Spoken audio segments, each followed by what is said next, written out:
gentlemen, welcome to the FibreCONEXT2020 conference, brought to you by the Digital Council Africa and headline sponsor, Inc. I want to extend a warm welcome to every one of you that's joining us this year on this digital platform. What a year. On January the 30th, 2020, the World Health Organization declared the outbreak of the COVID-19 as the sixth public health emergency of international interest. Globally, countries went into lockdown, and we all watched in awe and sorrow as family and friends closed their doors behind them to stay in isolation for what we then thought was going to be a mere week. What lay ahead, no one could predict. Globally, 2020 was a year of unparalleled and record-breaking unemployment levels, millions of shattered businesses, the cancellation and postponement of events, coupled with immense uncertainty as we battled every day.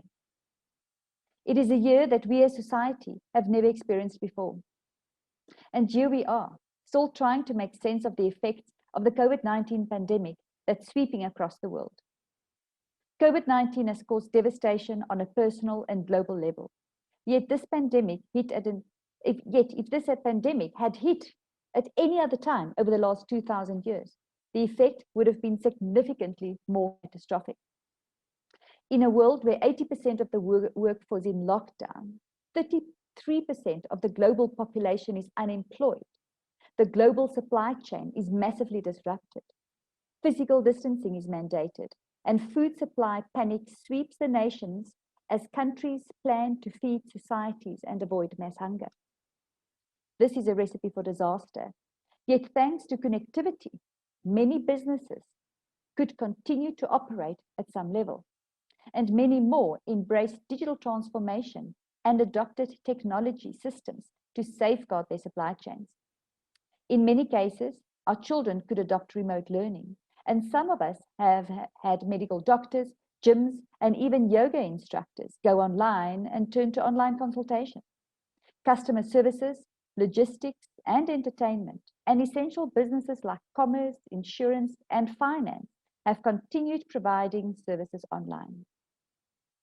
Yes, colleagues, I'm glad to say that it seems that the work that we have done over the last decade has not been in vain, as it has played a pivotal role in enabling our global economy to survive. 2020 was a year of unprecedented change, and that was also true for the Digital Council Africa. As the pandemic increased its destructive grip on the continent, it highlighted the digital divide in Africa as many people became more vulnerable to poor outcomes and social isolation. People that do not have access to devices, an internet connection, and digital skills cannot participate in the new digital economy. But as Africans, we have an unprecedented opportunity to take stock and reshape our society and economy.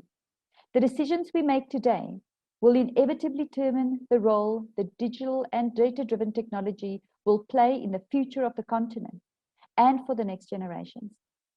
For this reason, the Digital Council Africa also rebranded in the year 2020 from the FTTX Council Africa to become a more inclusive digital council whose aim is to play a much larger role in the connectivity ecosystem, to bring together role players and to find the fastest and most cost-effective ways to connect all our citizens on global platforms and digital platforms.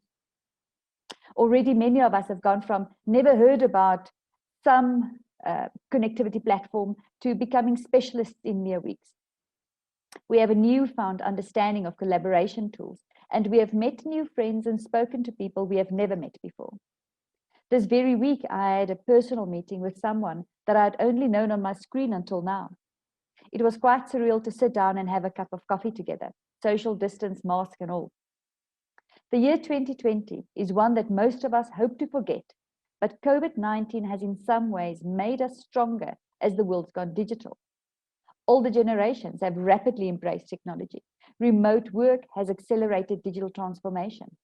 Online commerce has stimulated price competitiveness, and our ability to stay connected and leverage technology for supply chain and business operations have quadrupled.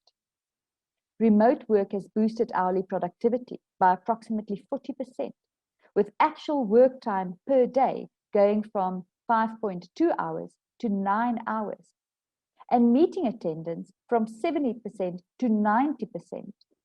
And businesses are definitely running leaner. Social distance has also, to a large extent, brought us closer. In the good old days, you would send an email to a person two desks down. Now, you quickly schedule a meeting on video to discuss a matter, resulting in a global reduction of email usage by 30%. All of this while we broke down borders and embraced globalization. Not to mention the impact on the environment. Lockdowns, quarantines, and border closures in the wake of the pandemic had led to reductions in air pollution through the use of transport systems and air travel. Globally, we are beginning to see corporates adopt permanent work from home strategies that will allow for individuals to move to smaller towns and help curb urbanization while contributing to a higher quality of life. These positive environmental effects are likely most temporary, but I hope they serve as an example that changes in our way of life and prompt positive effects for the environment and demonstrate the usefulness of travel-reducing measures such as video conferencing. Acknowledging that the COVID-19 pandemic is first and foremost a global disaster is important. But I hope that the pandemic may inspire future behavioral changes that will result in very positive environmental effects. Back to us. Colleagues, it's unlikely that things will ever be the way that they were. We can all agree that we have entered the fourth industrial revolution at pace. What we need to figure out now is how to leave no one behind. The digital divide is a greater threat to humanity than ever before. And we have to hold each other responsible with a collective determination to achieve our mission, which is to ensure that every person on the continent is connected to a good and affordable internet connection. Colleagues, if we are going to be successful and keep momentum, now is the time to lock arms and push forward together. Allow me a moment to thank our sponsors who helped us to fund this platform in 2020. We are eternally grateful to you for your support. Without you, it would not have been possible. Finally, to all our members that support the work that we do, we salute you. We have made great progress and stride as a sector in the last decade, and we will continue to do so in the coming years with your ongoing support. Now, ladies and gentlemen, enjoy the content that we have prepared for you for this coming week. Every session was carefully planned, and we'll have some key takeaways if you are willing to listen. With that in mind, it's my absolute pleasure to introduce to you our first session of the 2020 conference.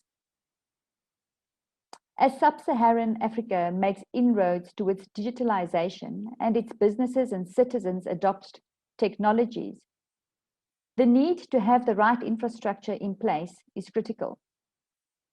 As the debate of the region's readiness for the fourth industrial revolution becomes critical, it has become increasingly important to understand and respond to the state and the outlook of the region's digital infrastructure to clearly understand the continent's digital readiness.